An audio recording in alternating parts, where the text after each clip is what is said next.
महाराज जी के समस्त भक्तजनों को मेरा राम राम। मैं अभिमन्यु मिश्रा आपका हार्दिक स्वागत करता हूँ अपने YouTube चैनल आस्था महाराज जी की पर।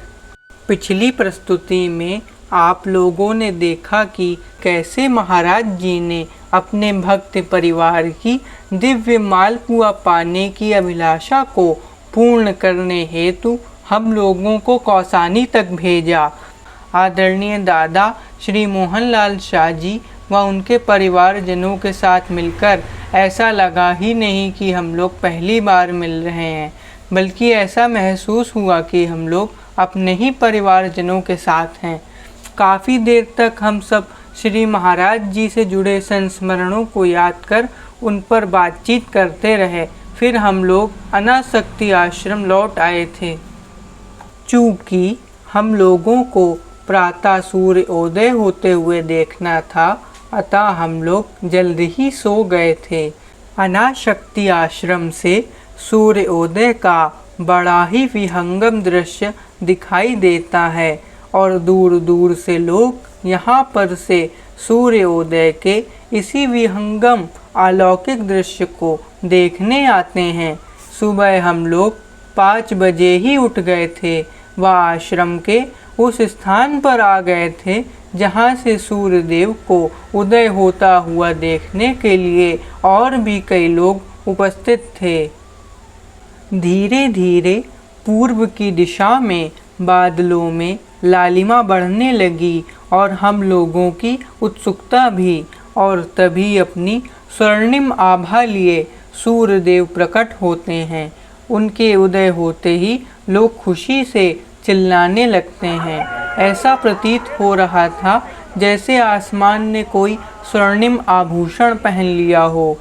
कुछ देर वहाँ के प्राकृतिक सौंदर्य व शुद्ध आबो हवा में समय व्यतीत कर हम लोग अपने कमरे में आ गए थे, जहाँ स्वल्पाहार करने के बाद हम लोगों ने अपना सामान पैक किया व चेकआउट हेतु आश्रम के प्रबंधक पांडे जी से विदा लेने कार्यालय पहुँचे, जहां हमारी भेंट गांधी जी के एक परम अनुयायी से हुई। हमारे साथ आदरणीय श्री राम जी शुक्ल हैं जो लखनऊ से आए हुए हैं। हमारी इनसे भेंट यहाँ अनाशक्ति आश्रम में हुई है। को कुछ आश्रम के बारे में जानकारी देंगे।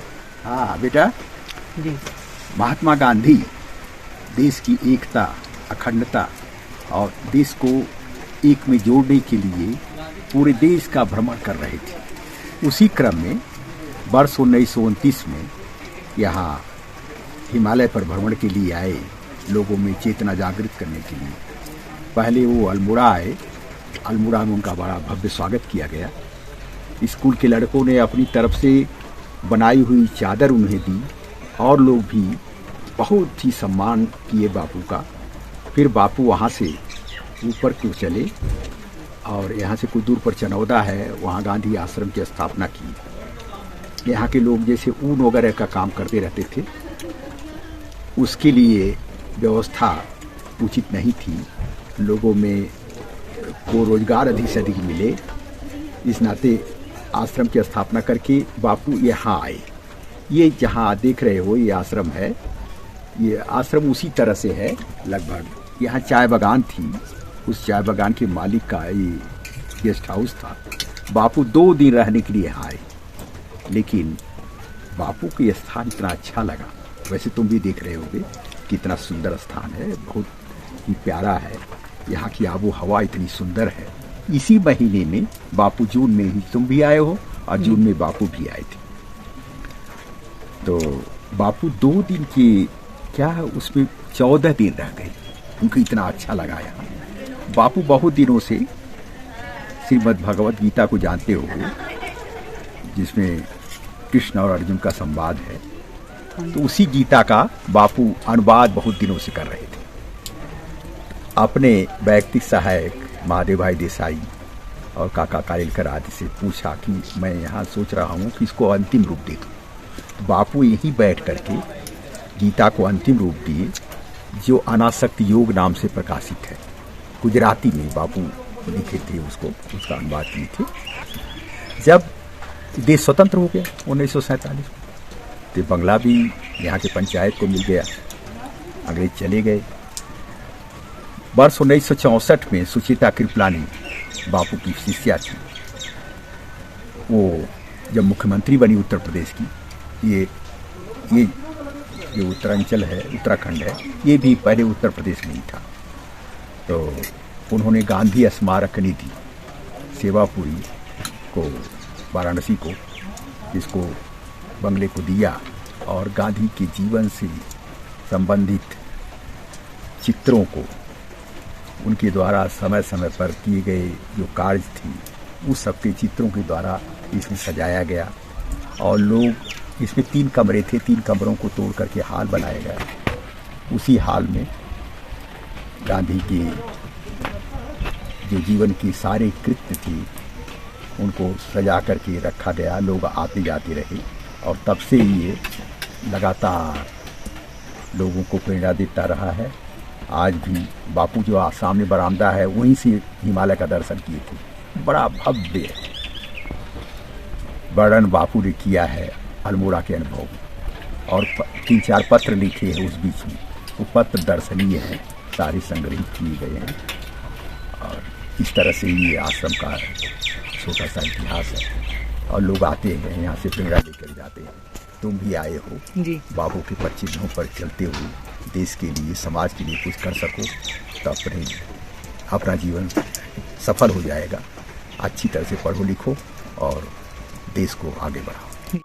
बहुत ही सुंदर जानकारी हमें आदरणीय दादाजी के श्रीमुख से प्राप्त हुई आश्रम के विषय में। इसके लिए मैं आपका सहृदय आभार व्यक्त करता हूँ। आपको प्रणाम। बहुत बहुत धन्यवाद। अनाशक्ति आश्रम से निकलकर हम लोग शाह परिवार से विदा ले अपनी यात्रा में आगे की ओर अग्रसर हुए। वैसे तो हम लोगों को 2 दिन और वहाँ रुकना था, लेकिन मेरे एक सब्सक्राइबर जीतू सिंह बिष्ट, जीतू भैया, जो रानी खेत के पास के गांव से हैं और जो 15 जून को कैची धाम के समारोह में भी जब आए थे तो हम लोगों से अपने यहाँ चलने के लिए कह रहे थे। वह उनके पारिवारिक जनों ने भी फ़ोन पर अपने यहाँ आने का आग्रह किया था।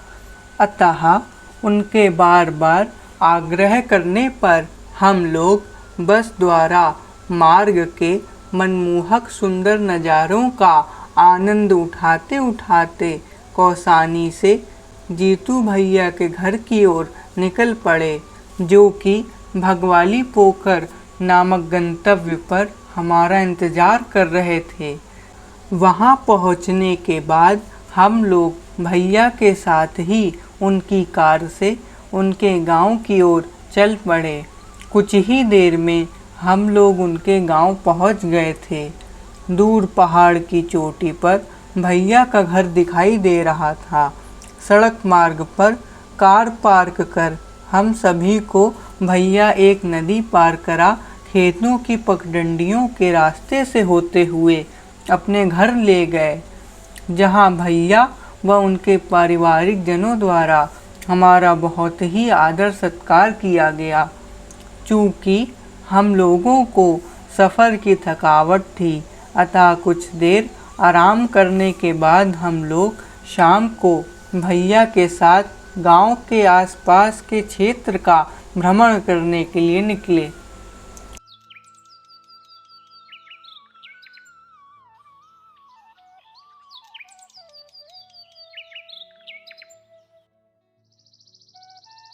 गांव व आसपास के मनमोहक वातावरण में घूमते घूमते लगभग पूरा 1 घंटे का समय व्यतीत हो चुका था। वह धीरे धीरे अंधेरा हो चला था, अतः हम लोग भैया के साथ वापस उनके घर लौट आए।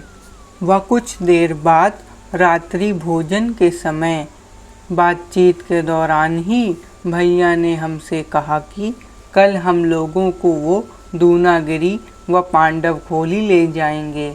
इस सब के उपरांत हम सो गए व अगले दिन भैया के साथ दूनागिरी की ओर निकल गए, जो कि आप अगली प्रस्तुति में देखेंगे।